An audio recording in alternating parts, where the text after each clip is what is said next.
नमस्कार। फिर से एक बार स्वागत है मेरे चैनल पर। मैं हूँ राज। आप देख रहे हैं हाईवे 33।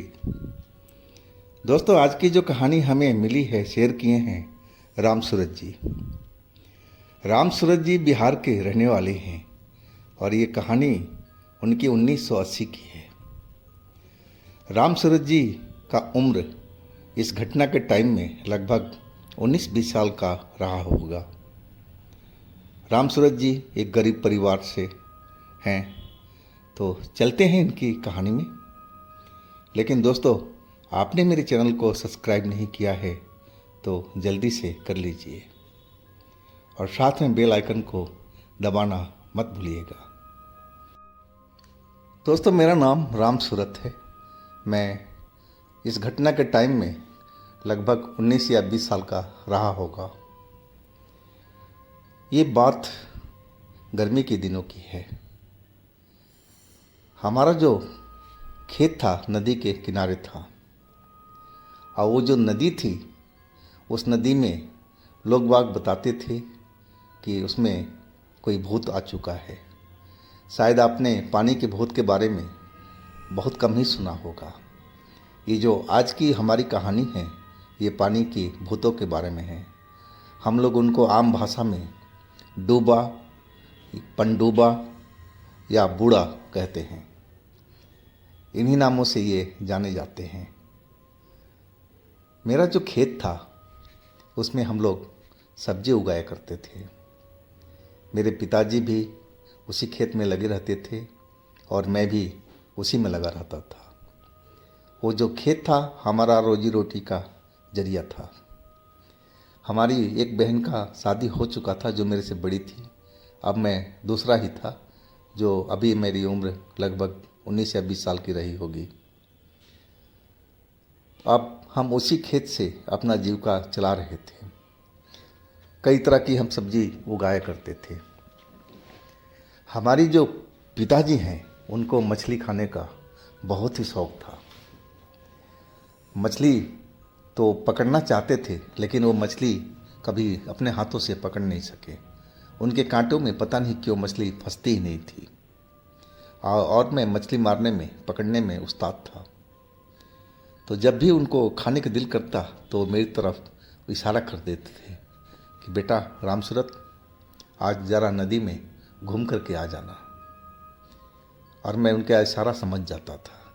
हम जो अपना कांटा था अपने खेत की झोपड़ी में रखते थे और चारा गांव के पास से हम लेकर के खोद करके मिट्टी से ले जाते थे। लेकिन उन दिनों जो अफवाह फैली हुई थी, ये सच थी या झूठ थी, ये तो मुझे नहीं पता था।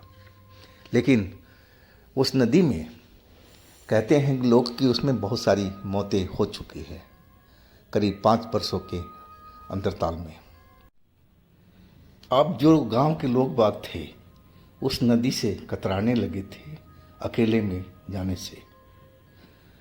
हमारे जो गांव के पशु वगैरह थे वो नदी में नहाया करते थे। हम लोग ले जाते थे भैंस वगैरह को नदी में नहला करके, तब हम अपने गांव ले जाते थे। लेकिन अकेले को ही आने का हिम्मत नहीं करता था। जब तक 4-5 लोग ना हो, कोई पशु लेकर अकेले नहीं आता था। लेकिन पहले ऐसा नहीं था। मैं अकेले ही आ जाता था अपने घर से, और मैं तो आज भी अकेले आता हूँ। लेकिन मेरी माँ जब जान जाती है तो बहुत गुस्सा हो जाती है। वो कहती है कि तुझे पता नहीं है उस नदी में भूत रहता है, तो तुझे पकड़ लेगा, तुझे मार देगा बेटा। वो रोने लगती थी। अब मैं उसकी रुलाई देख करके सहम सा जाता था। अब मैं बोलता था कि नहीं माँ, अब आगे से अकेले बिल्कुल नहीं जाऊँगा। लेकिन हमारा जो खेत था वो नदी के तट के पास में ही था। अब खेत की रखवाली तो हमें करनी ही पड़ती थी। मैं दोपहर में, शाम में और देर रात तक उस खेत की रखवाली करता था कि उसमें सब्जी हमने उगाया हुआ था। अब मेन चीज़ था नदी का जो सिंचाई करने का साधन, वो नदी का ही पानी था। अब दिन में तो हम और पिताजी नदी का पानी से अपना खेत की सिंचाई किया करते थे। लेकिन माँ तो हमेशा डरती रहती थी कि नहीं बेटा, तुम अकेले मत जाना नदी के पास में। आखिर माँ तो माँ ही थी, जाहिर सी बात है उनको तो ये सब बातें सुन कर के डर लगना ही था, और अफवाह भी ऐसे ही फैली हुई थी। अब जो हम मछली पकड़ा करते थे दोपहर में, तो जब भी मछली लेकर जाती तो माँ चौंक करके गुस्सा होने लगती थी कि नहीं बेटा, तू मछली मत पकड़ा कर अकेले जाकर के नदी में, कोई पता नहीं है कि कब भूत आकर के तुझे पकड़ लेगा। वो डर जाती थी और मुझे मछली मारने भी अब नहीं जाने देती थी। मैं माँ को समझाने की बहुत कोशिश करता था कि देखो माँ, जो लोग मरे हैं ना, वो अपनी गलती से मरे हैं। उनको तैरना नहीं आता होगा और तभी वो नदी में डूब करके मरे हैं, ऐसा कोई भूत नहीं होता। मैं उसको लाख समझाने की कोशिश करता, लेकिन वो तो अपनी जिद पर अटल थी। वो नहीं चाहती थी कि मैं नदी में जाऊं मछली पकड़ने के लिए, और ऐसा ही चलता जा रहा था। अब जो हमारे पिताजी थे, मछली खाने का उनका मन हो रहा था, लेकिन अब माँ के डर से वो भी चुप रहते थे। उनका भी हिम्मत नहीं होता था कि वो मुझसे बोले कि जा बेटा मछली पकड़ लिया, या मैं तेरे साथ चलता हूँ। है कि माँ गुस्सा होने लगती थी, बहुत तेज़ तेज़ आवाज़ में पिताजी को भी डांटने लगती थी। इकलौता तो मेरा बेटा है, क्या इसे तुम खाने पर लगे हो? इसे बढ़िया मछली की जगह इसी को खा लो। ऐसी बातें हमारी माँ पिताजी को सुनाया करती थी। अब पिताजी तो जैसे चुप ही हो जाते थे। अब हम लोग एक दिन बाप बेटे बाजार गए हुए थे शाम के टाइम में। वहाँ पर कुछ ज़रूरी काम था, कुछ बीज वगैरह हमें लेनी थी, और उसी चक्कर में शाम तो हो चुकी थी। और वहाँ पर एक जगह पर मछलियाँ भी बिक रही थी। अब मछली को देख करके पिताजी से रहा नहीं गया। वो मछली की टोकरी के पास में पहुँच गए थे और मछली का मोल भाव करने लगे थे। मैं भी चुपचाप खड़ा देख रहा था। जो मछली मैं मुफ्त में पकड़ कर लाता था और उसके अब पैसे पिताजी को देने पड़ेंगे, लेकिन उतने पैसे पिताजी के पास भी उस टाइम नहीं थे। आखिर मन महसूस करके वो रह गए थे और चेहरा उदास लिए मेरा हाथ पकड़े बोला बेटा चल घर चलते हैं। मैंने बोला क्या हुआ पिताजी? बोले मछली बहुत महंगा है बेटा, अपनी बस की बात नहीं है, चलो सब्जी वगैरह बना कर खाया जाएगा, छोड़ो मछली की बातें। मैं पिताजी को दर्द समझ गया था कि इच्छा तो पिताजी की बहुत थी मछली खाने की, लेकिन पैसे के ना होने के कारण वो मन महसूस करके रह गए थे। लेकिन मैंने अपने मन में पूरी तैयारी कर ली थी, पूरी प्लानिंग कर ली थी कि मैं आज रात को मछली पकड़ने ज़रूर जाऊंगा। और रात में अच्छी अच्छी मछलियाँ कांटे में फंसती थी। और आज तो चांदनी रात थी, पूरा चांद आसमान में दिखाई पड़ रहा था, तो आज तो मछली पकड़ने में और भी मज़ा आना था। अब मैं सारे रास्ते में अपना प्लान तैयार कर लिया था। मैं ये बात पिताजी को भी नहीं बताया था। घर पहुंचते ही मैं अपने काम में लग चुका था। मैं जो मछलियों का चारा था वो मिट्टी से खोद करके अब बाहर एक जगह पर इकट्ठा कर लिया था। आज जो हमारे मछली के कांटे थे वो तो हमारे झोपड़ी के अंदर ही थे, खेत के अंदर ही। लेकिन एक कमी मुझे खटक रही थी, वो कमी थी टॉर्च की। अब हमारे पास में उतने पैसे नहीं थे या कि हम टॉर्च की बैटरी को बदलवा सके, लेकिन मैंने सोचा कि चांदनी रात है, टॉर्च की ज़रूरत ना ही पड़ेगी। और मैं पूरी प्लानिंग करके अपना बैठ गया था घर में। अब तो रात हो चुकी थी, खाना पीना खा करके और हम लोग सोने की तैयारी कर रहे थे। मैं तो सिर्फ दिखावा कर रहा था सोने का, सोना तो मम्मी और पापा को था। और मैंने एक तैयारी और किया था। जो हमारे पूर्वजों का एक डंडा था वो लगभग 5 फीट का था, और हमारे पिताजी कहते थे कि ये पीढ़ी दर पीढ़ी ये जो डंडा है हमारे पूर्वजों के हाथ में चलता हुआ आ रहा है, और इस डंडे में बहुत शक्ति है। वो जो डंडा था, जब साल में पूजा होता था हमारे घर का देवता का, तो उस डंडे को भी पूजा जाता था। और कभी भी पिताजी कोई नया काम करना होता था तो उस डंडे को अपने कंधे पर लेकर के ही जाते थे, आगे मुहूर्त निकालते थे। तो मैं सोचा था कि इस डंडे को मैं आज अपने साथ ही ले जाऊंगा, शायद इससे मुहूर्त मेरी बढ़िया हो और जल्दी जल्दी मछलियाँ मुझे मिल जाए। और सारा प्लानिंग तो अपने मन में तैयारी कर रखा था, बस इंतज़ार था कि मम्मी पापा सो जाए। हम आंगन में सोए हुए थे, अलग अलग खाट पर, और मैं आसमान में चांद को देख रहा था। और एक नज़र मैं देखता था कि मम्मी सोई कि नहीं सोई, पापा सोए कि नहीं सोए। और इस चक्कर में मैं पता नहीं कब खुद ही सो गया था। जब मेरी आँख खुली तो मेरे पास तो घड़ी नहीं थी, लेकिन मैं आइडिया लगा लिया था चांद को देख कर के कि शायद 10 बजा होगा रात का। मैंने मम्मी पापा की तरफ देखा तो दोनों सो रहे थे। अब मैं अपने सारे सामान जो इकट्ठा कर रखा था और वो उठा लिया, और वो डंडा हमारे पूर्वजों का। अब फिर मैं अपने खेत की तरफ निकल गया था। खेत में पहुंचा तो मैंने देखा पूरी चांदनी तो फैली हुई थी, हर जगह साफ साफ दिखाई पड़ रहा था, लेकिन सन्नाटा जो था बहुत गहरा था। बस नदी के कुछ जो पक्षी थे जो रात में मछलियों का शिकार करते थे, उनकी आवाज़ें बस सुनाई पड़ रही थी, और कुछ जंगली जानवरों की रह रह की आवाज़ें आ रही थी। खैर, मैं तो कभी कभी रात में इस झोपड़ी में भी सोया करता था, जब सब्जियां बिल्कुल तैयार हो जाती थी और जब पशु पक्षी हमारे खेत को नष्ट करते थे, वो सब्जियों को नुकसान पहुंचाते थे, तो उस टाइम हमें रुकना पड़ता था।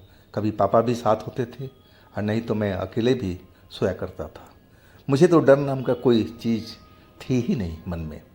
मैं भूत प्रेत को कभी मानता ही नहीं था। और मैं देखने लगा, जायजा लेने लगा कि नदी के तट पर किधर से उतरा जाए। अब मेरे जो खेत का जहाँ से हम पानी की सिंचाई करते थे, वही रास्ता मुझे आसान सा लगा। अब मैं सारा सामान लेकर के अब नदी के तट पर पहुँच गया था। नदी के तट पर जो पानी वाला घास था वो लंबे लंबे हो चुके थे, और वहीं पर मैंने अपने कांटे को जल्दी जल्दी पानी में डालना शुरू कर दिया था। मछली मुझे मिलने लगी थी। मैं समझा ये जो डंडा लेके आए हो ना, मुहूर्त वाला, पुरखों वाला, अपने शायद इसी डंडे की कमाल है। लेकिन मछलियाँ जो थी वो छोटी छोटी सी आ रही थी। अब मैं जो उम्मीद लगा रखा था कि कोई बड़ी बड़ी मछली अगर हमारे पास में 2-3 ही आ जाए तो उसी में हम लोग का काम हो जाएगा, और सुबह तो मछली ज़रूर बनेगी और पिताजी तो खुशी हो जाएंगे। चाहे माँ मुझे डांटे या मारे, मैं उसकी परवाह बिल्कुल नहीं करना था। मैं पिताजी की जो हालत देखी थी मछली खाने की, मैं समझ गया था कि उनको मछली खाने का बहुत मन है। लेकिन माँ का डर ही ऐसा था जो मुझे भी डरा रहा था और पिताजी को भी। मैं मछली छोटी छोटी पकड़ करके थैले में रखने लगा था।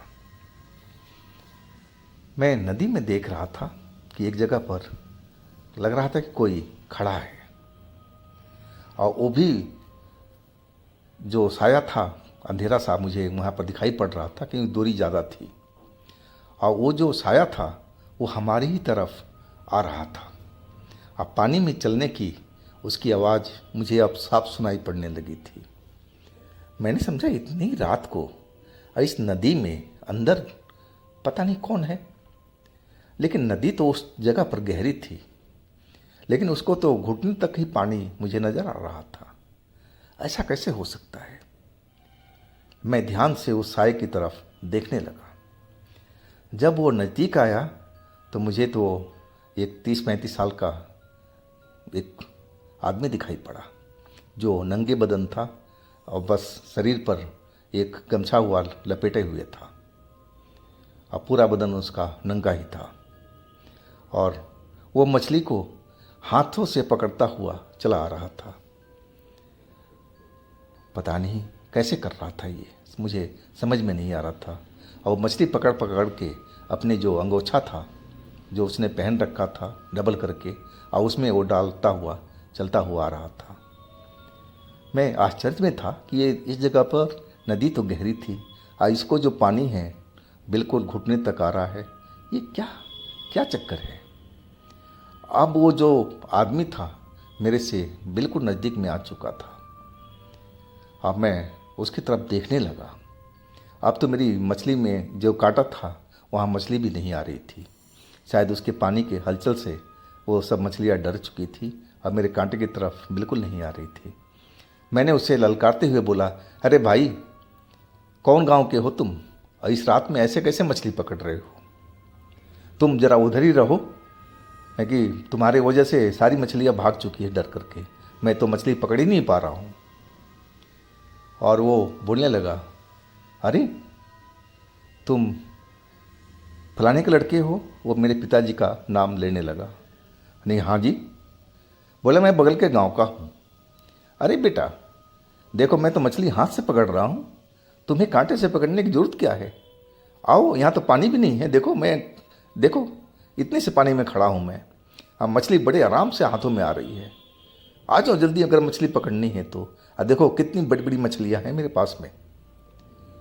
अब मेरे मन में अब लालच सा आ गया था कि जब ये इंसान इतनी बड़ी बड़ी मछलियाँ पकड़ रहा है तो मैं इससे तो ज़्यादा ही मछली पकड़ सकता हूँ, और पानी भी बता रहा है कम है। लेकिन मेरा मन थोड़ा बेचैन हो चुका था उस टाइम में। सोचने लगा था कि इस जगह पर इतनी गहरी नदी है, पानी है इसमें भरा हुआ है और इसके ठेवनों तक पानी आ रहा है। ये चक्कर क्या है? मुझे पानी में उतरने में डर लगने लगा था कि पता नहीं कितनी गहरी हो इस जगह पर नदी। और वो मैं जो अपना सगुन वाला डंडा था जो हमारी पुरखों वाला था, अब मैंने वो डंडा ले लिया और उसी डंडे के सहारे में पानी में उतर चुका था। और डंडा आगे करता हुआ पानी को नापता हुआ हमें आगे की तरफ बढ़ता चला जा रहा था। अब मेरे से वो करीब थोड़ी दूरी पर खड़ा था। वो बोला, जल्दी आओ ना, नहीं तो मछलियाँ फिर भाग जाएगी बेटा, जल्दी आओ। उसकी जो बोलने की आवाज़ थी कुछ अलग ढंग से अब मुझे सुनाई पड़ रही थी, जैसे भारी सी आवाज़ हो और आवाज़ में जैसे वो नाक से बोल रहा हो। मुझे वैसे ही लग रहा था। अब मैं उस शख्स को कभी देखा नहीं था अपने पिताजी के साथ में। वो पिताजी की दोस्त बता रहा था। आसपास में जितने गांव थे मैं हर गांव में तो जाता रहता था, लेकिन मैंने वो ऐसी शक्ल के इंसान को कभी जानता नहीं था। लेकिन वो तो मेरे पिताजी का नाम भी बता रहा था, तो इसका मतलब था कि वो मेरे पिताजी को अच्छी तरह से जानता था। और यही सब सोचता हुआ मैं आगे की तरफ डंडा लिए अब बढ़ता जा रहा था। मैं उसके करीब पहुंच गया था और वाकई में उतना ही पानी था जितना मुझे दिखाई पड़ रहा था। वो घुटने तक पानी मुझे नज़र आ रहा था। अब मैं उसके एकदम बिल्कुल समीप पहुंच गया था। अब एक हाथ से मैं मछली को टटोलने लगा था, लेकिन मुझे तो मछली मिल नहीं रही थी। और वो जो इंसान था वो दोनों हाथ लगा करके अब पता नहीं कैसे मछली को पकड़ लेता था। मछली पकड़ा और मुझे दिखा रहा था, देखो मैंने पकड़ लिया, और अपने अंगोछे के अंदर में वो डाल देता था। मैं उसकी कला को देखकर हैरान था कि ये कैसे हो सकता है। और अचानक वह मेरे पास में आ गया और अपना हाथ मेरे कंधे पर रखने लगा, और तभी वो अचानक दूर हो गया। अब इस हरकत को मैं समझ नहीं पाया कि वो मेरे नज़दीक में आया, मेरे कंधे पर हाथ रखा, और फिर क्यों पीछे जल्दी से हट गया। और फिर वो खड़ा होकर के मेरी तरफ देखने लगा। अब मैंने उससे बोला, जब पिताजी का दोस्त आए तो मेरा चाचा ही होगा। मैंने, चाचा क्या हुआ?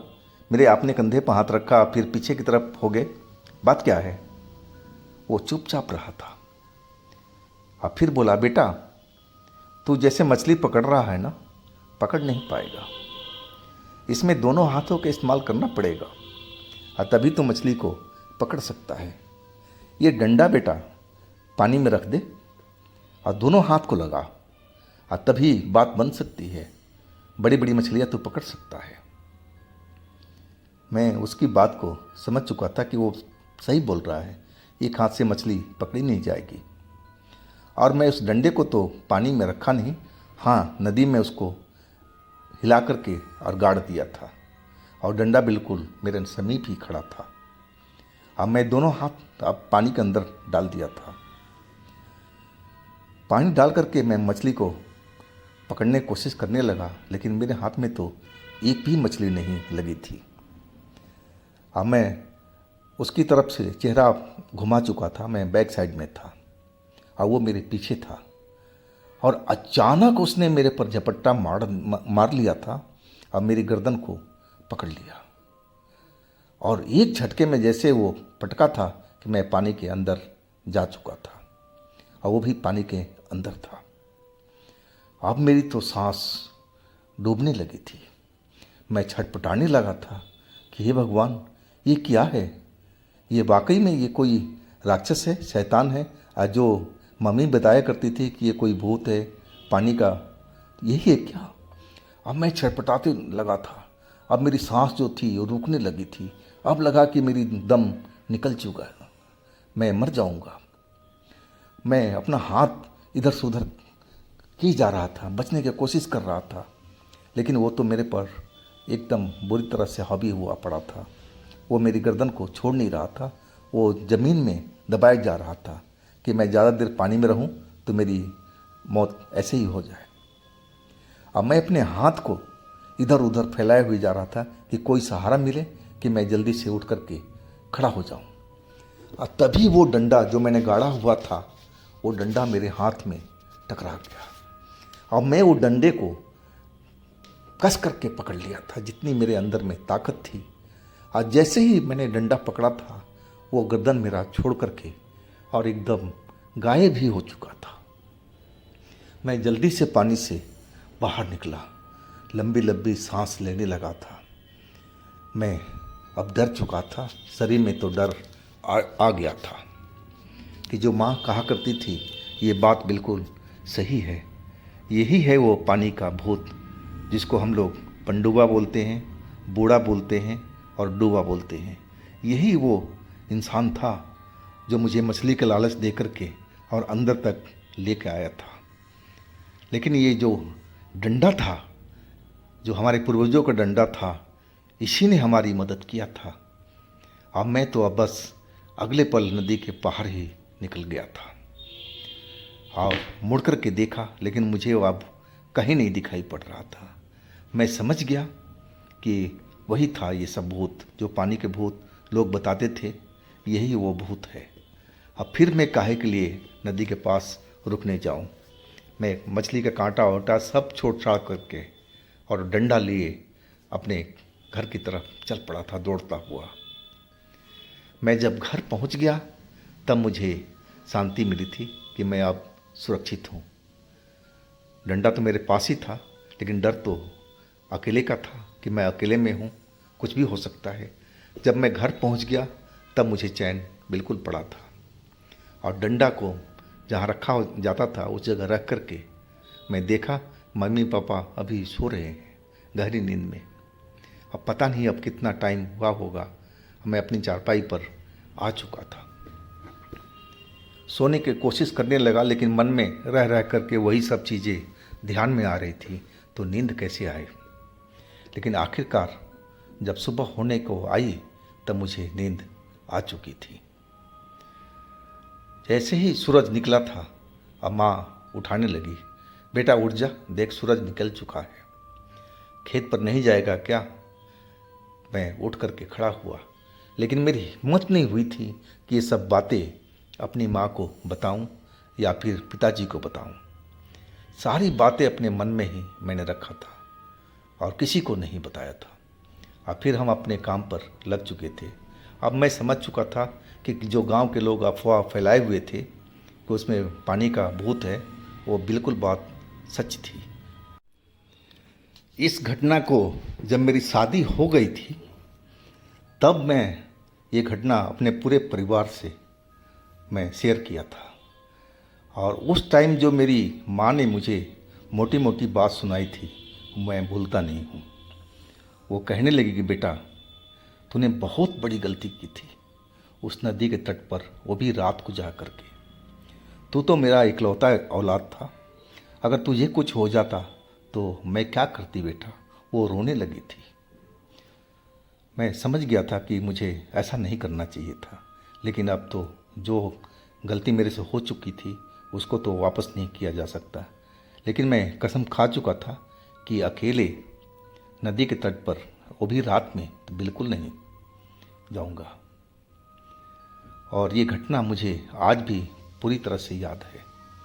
माँ कहने लगी थी कि देख बेटा, वो जो डंडा था हमारा शगुन वाला पुरखों का, अगर वो नहीं होता उस रात को, मेरा बचना मुश्किल था।